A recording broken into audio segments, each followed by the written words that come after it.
Welcome back to basics of investing. ఈ వీడియోలో అసలు ఇన్వెస్టింగ్ ఎందుకు స్టార్ట్ చేయాలి, స్టార్ట్ చేయకపోతే వచ్చే నష్టాలు, స్టార్ట్ చేస్తే వచ్చే బెనిఫిట్ ఏంది అనే దాని మీద ఒక క్లియర్ పిక్చర్ వచ్చేలా ఎక్స్ప్లెయిన్ చేస్తాను. నేను ఆల్రెడీ ఇన్వెస్టింగ్ బేసిక్స్ మీద ఒక 4 వీడియోస్ చేశాను. ఆ ప్లేలిస్ట్ లింక్ కింద డిస్క్రిప్షన్లో అండ్ కామెంట్ బాక్స్లో కూడా ఇస్తాను. ఆ వీడియోస్ చూడండి. అండ్ నేను ఇన్వెస్టింగ్ బేసిక్స్ని ఫుల్గా కవర్ చేస్తాను నా ఛానల్లో. అవి మిస్ అవ్వకుండా చూడాలంటే you can subscribe. So let's get in to the topic. ముందు బ్రీఫ్గా అసలు ఇన్వెస్టింగ్ ఎందుకు చేయాలి అంటే దానికి 4 రీజన్స్ ఉన్నాయి. నెంబర్ 1, చేయకపోతే మీ డబ్బులకి విలువ తగ్గిపోతుంది. నెంబర్ 2, రిచ్ అవ్వాలంటే ఇన్వెస్టింగ్ ఖచ్చితంగా చేయాలి, లేకపోతే అవ్వలేరు. నెంబర్ 3, ఇన్వెస్టింగ్తో మీరు డైలీ పని చేయకుండానే ఎర్న్ చేయొచ్చు. నెంబర్ 4, ఇన్వెస్టింగ్ స్టార్ట్ చేస్తే మీ లైఫ్లో ఫైనాన్షియల్ డిసిప్లిన్ వస్తుంది, మీరు ఖర్చు చేసే విధానం కూడా ఇంప్రూవ్ అవుతుంది. ఇప్పుడు ఈ రీజన్స్ని ఎలాబరేట్ చేసేదానికి ఎక్స్ప్లెయిన్ చేస్తాను. నెంబర్ 1, ఇన్వెస్టింగ్ చేయకపోతే మీ డబ్బులకి విలువ తగ్గిపోతుంది.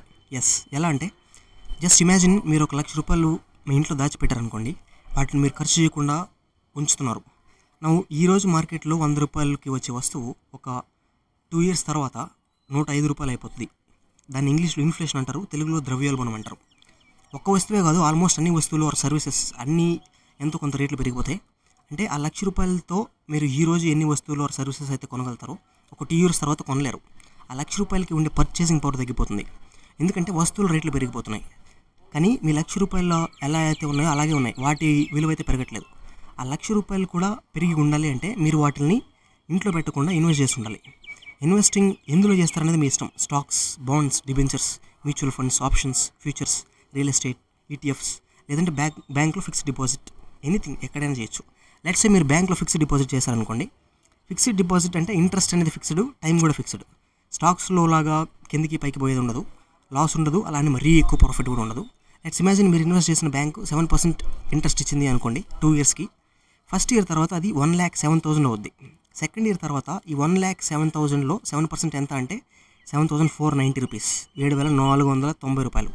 So 1,07,000 plus 7,490 that is 14,490, 14,490. అంటే మీ ₹1,00,000 కనుక బ్యాంకులో 7% ఇంట్రెస్ట్ పెట్టి ఉంటే 2 years తర్వాత అది ₹14,900 ఎక్స్ట్రా వచ్చి ఉండేది. అంటే ₹1,14,990 అయి ఉండేది.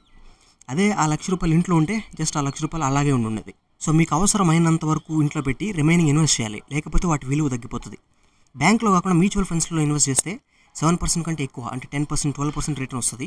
స్టాక్స్లో పెడితే ఇంకా ఎక్కువ వస్తుంది, మీరు బాగా అనలైజ్ చేసి పెడితే. నా లైఫ్లోనే ఎగ్జాంపుల్ చెప్తాను. నేను ఒక 8 months బ్యాక్ జొమాటోలో ఒకే ఒక షేర్ కొన్నాను.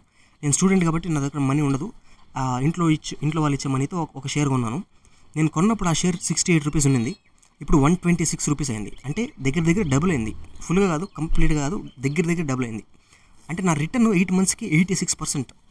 100% ఉంటే అది డబుల్ ఉండేదని మీనింగ్. 86% అంటే నేను కనుక 1 lakh పెట్టి ఉండుంటే అది ఇప్పుడు 1,86,000 అయి ఉండేది 8 months తర్వాత. ఇన్వెస్టింగ్కి ఉండే పవర్ అది. కాబట్టి మీరు కూడా ఇన్వెస్టింగ్ స్టార్ట్ చేయాలి. రీజన్ నెంబర్ 2, రిచ్ అవ్వాలంటే ఇన్వెస్టింగ్ చేయాలి. రిచ్ పీపుల్ మీరు ఎవరైనా ఎగ్జాంపుల్ తీసుకోండి, వాళ్ళు ఏదో ఒక దాంట్లో ఇన్వెస్టింగ్ చేస్తారు. మన ఇండియాలో స్టాక్ మార్కెట్లో ఇన్వెస్టింగ్ వెస్ట్రన్ కంట్రీస్, డెవలప్డ్ కంట్రీస్తో కంపేర్ చేస్తే, ఆర్ లేకపోతే ఈస్టర్న్ కంట్రీస్లో ఉండే డెవలప్డ్ కంట్రీస్ లైక్ సింగపూర్, వాటితో కంపేర్ చేస్తే మన ఇండియాలో స్టాక్ మార్కెట్లో ఇన్వెస్టింగ్ తక్కువ. కానీ మన ఇండియాలో ఉండే రిచ్ పీపుల్ స్టాక్ మార్కెట్లో కాకపోయినా రియల్ ఎస్టేట్లో ఇన్వెస్టింగ్ చేస్తారు. స్టాక్ మార్కెట్లో మీరు ఒక షేర్ కొని దాని షేర్ ప్రైస్ పెరగడము, లేకపోతే ఒక ల్యాండ్ కొని ఆ ల్యాండ్, లేకపోతే ఇల్లు కొని ఆ ల్యాండ్ ప్రైజు, లేకపోతే ఆ ఇల్లు ఉంటే ఆ ఇల్లు ప్రైస్ పెరగడం, ఈ రెండిట్లో ఉండే కాన్సెప్ట్ ఒకటే. అందులో షేర్ ప్రైస్ పెరుగుతుంది, లేకపోతే తగ్గుతుంది, లేకపోతే అలానే ఉంటుంది. ఇందులో ల్యాండ్ వాల్యూ పెరుగుతుంది, లేకపోతే తగ్గుతుంది, లేకపోతే అలాగే ఉంటుంది. సో రిచ్ పీపుల్ అందరూ ఇన్వెస్ట్ చేస్తున్నారు, కాబట్టి ఖచ్చితంగా మీరు కూడా రిచ్ అవ్వాలంటే ఇన్వెస్టింగ్ చేయకుండా ఉండలేరు. రీజన్ నెంబర్ 3, రోజుకి 8 నుంచి 10 గంటలు, ఒక సంవత్సరానికి రఫ్లీ 300 days, 300 రోజులు పనిచేస్తారు పెద్దవాళ్ళు అందరూ సంపాదించడానికి. కానీ మీరు ఇన్వెస్టింగ్కి అసలు ఇలా రోజు పని చేయాల్సిన అవసరం లేదు. జస్ట్ ఇన్వెస్ట్ చేసే ముందు ఎందులో చేయాలి, ఎందులో చేయకూడదు అనేది డిసైడ్ చేయడం ఒకటే పని. ఒకసారి ఇన్వెస్ట్ చేసిన తర్వాత డిసైడ్ అయ్యి మీ పని మీరు చూసుకోవచ్చు, దాని పని అది చూసుకుంటుంది. అంటే మీకు డబుల్ ఇన్కమ్ వస్తుంది. మీరు డైలీ చేసుకునే జాబ్ అయితే జాబ్, బిజినెస్ అయితే బిజినెస్ మీరు చేసుకోవచ్చు. అదే ఇన్వెస్టింగ్ చేయకపోతే మీకు ఒకే ఒక ఇన్కమ్ సోర్స్ ఉంటుంది, అయితే జాబ్ లేకపోతే మీరు చేసే బిజినెస్. కాబట్టి మీకు డబుల్ ఇన్కమ్ ఉండాలి అంటే, డబుల్ ఇన్కమ్ ఉంటేనే మీరు ఎక్కువ సంపాదించగలుగుతారు. డబుల్ ఇన్కమ్ ఉండాలంటే ఖచ్చితంగా ఇన్వెస్టింగ్ చేయాల్సిందే. రీజన్ నెంబర్ 4, ఇన్వెస్టింగ్ స్టార్ట్ చేస్తే మీరు మనీని సేవ్ చేయడం కూడా స్టార్ట్ చేస్తారు. ఎలా పడితే అలా ఖర్చు పెట్టకుండా ఉంటారు. దానివల్ల మీకు మనీ యొక్క విలువ కూడా తెలుస్తుంది. ఆటోమేటిక్గా మీ లైఫ్లో మీరు ఆలోచించే విధానం, మీ లైఫ్ క్వాలిటీ కూడా పెరుగుతుంది. దానివల్ల మీరు ఎప్పటికైనా పెద్ద ఇబ్బందులు లేకుండా బతకచ్చు. ప్రతిదీ క్యాల్కులేటెడ్గా ఆలోచించి చేసే అలవాటు ఒకటి వస్తుంది మీకు ఇన్వెస్టింగ్ కనుక స్టార్ట్ చేస్తే. సో దేర్ఫోర్ మీరందరూ ఇన్వెస్టింగ్ ముందు స్టార్ట్ చేయండి. అట్లీస్ట్ ఒక్క షేర్ అయినా కొనండి స్టార్ట్ చేసేదానికి. ఆ ఒక్క షేరు ₹5, ₹10, ₹20 లోపు ఉన్న షేర్లు ఎన్నో ఉంటాయి. సో ఆ ₹10 అసలు జరగదు అట్లాగా వరస్ట్గా, అంటే మొత్తం పెట్టిందంతా పోవడం అనేది ఇన్వెస్టింగ్లో మ్యాక్సిమం అసలు జరగదు. బట్ అలా జరిగిన ఒక ₹20 పోతే పోయిందనుకోండి. సో ₹20 లోపల ఎన్నో షేర్లు ఉంటాయి, అవి కొనండి. మీరు ఫస్ట్ మీకు అలవాటు అయ్యేదానికి ఏదో ఒక యాప్ ఇన్స్టాల్ చేయండి ప్లేస్టోర్లో. ఎక్కువ మంది గ్రో యూజ్ చేస్తారు కాబట్టి మీరు కూడా అదే చేయండి. Aadhaar card and pan card ఈ 2 ఉంటే చాలు మీరు ఇన్వెస్టింగ్ స్టార్ట్ చేయొచ్చు. For example Vodafone idea share just ₹15 లోపు ఉంది. జస్ట్ ఒక షేర్ కొని దాన్ని ఇంకా వదిలేయండి. అంతేగాని రోజు ఊరికే ఓపెన్ చేసి దాన్ని, నేను చెప్పాను నా విషయంలో నేను 8 months తర్వాత నా షేర్ పెరిగింది. అంతేగాని నేను అఫ్కోర్స్ అది కంటిన్యూస్గా రైజ్ అవుతూ వచ్చింది. బట్ ప్రతి షేర్ అట్లా ఉండదు. మీరు కొనిన తర్వాత కొన్ని షేర్లు ప్రైస్ తక్కువ అవడము, లేకపోతే రెడ్ కలర్లో కనిపించడం ఇట్లా ఉంటుంది. ఒకప్పుడు నాకు కూడా అట్లాగే కనిపిస్తుంది. నేను ఊరికే ఓపెన్ చేసుకుంటా ఉన్నాను. అప్పుడు నేనేం చేశాను అంటే అసలు యాప్ డిలీట్ చేసేసా. ఊరికే ఉంటే ఇది ఓపెన్ చేస్తున్నామని చెప్పి. ఒక 8 months తర్వాత ఇన్స్టాల్ చేసి చూస్తే అది 86% రైజ్ అయిందనమాట. సో మీరు కూడా ఊరికే ఓపెన్ చేసుకోవడం అనేది అసలు అట్లా చేయడమే రాంగ్.